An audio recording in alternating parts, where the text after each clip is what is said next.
கலீல் ஜிப்ரன் ஒரு அருமையான கவிஞன், உங்களுக்கே தெரியும். கலீல் ஜிப்ரன் குட்டி பையனா இருக்கும்போது அவங்க அம்மா கமீலா, கலீல் ஜிப்ரன் அப்பவுமே நல்ல கவித்துவமா பேசும் அந்த குழந்தை.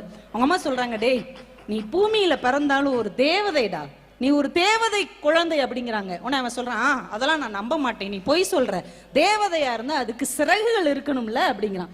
உடனே அம்மா சொன்னாங்க, உனக்கு சிறகுகள் இருக்குல்ல, எனக்கு எங்க இருக்கு, எனக்கு 2 கை மட்டும்தானே இருக்கு.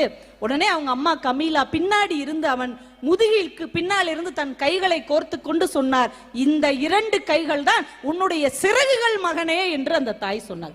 சார், அப்பா நமக்கான வானமாக விரிந்திருப்பார், ஆனால் நாம் உயர உயர பறப்பதற்கு சிறகுகளாக இருப்பது நம்முடைய அம்மா தான் என்பதை தயவு செஞ்சு மறந்துடாதீங்க. எங்க சில மாசங்களுக்கு முன்னாடி நடந்த ஒரு விஷயங்க, அர்ஜென்டினா அப்படின்னு ஒரு ஊர், அங்க ஃபெராரோன்னு ஒரு அம்மா பைக்ல போகும்போது ஆக்சிடென்ட் ஆயிட்டாங்க. ஆக்சிடென்ட் ஆகி மூளை சாவு அடைந்து விட்டார்கள்.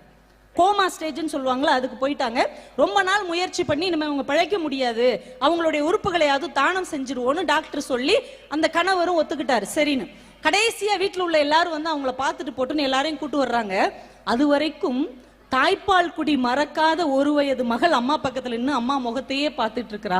ரொம்ப நாள் ஆஸ்பத்திரியிலே அம்மா இருக்காங்க, நமக்கு பால் கூட கொடுக்கலையே, நம்ம கிட்ட பேசலையே, நமக்கு முத்தம் கொடுக்கலையேன்னு அவங்க அம்மாவையே பார்த்துட்டு அந்த குழந்தைக்கு அழுகழுகையா வந்துருச்சு. அம்மா பசிக்குதுமா, அம்மா பசிக்குதுமான்னு அந்த மூளைச்சாவு அடைந்த அம்மாவுக்கு முன்னாடி அழுதா.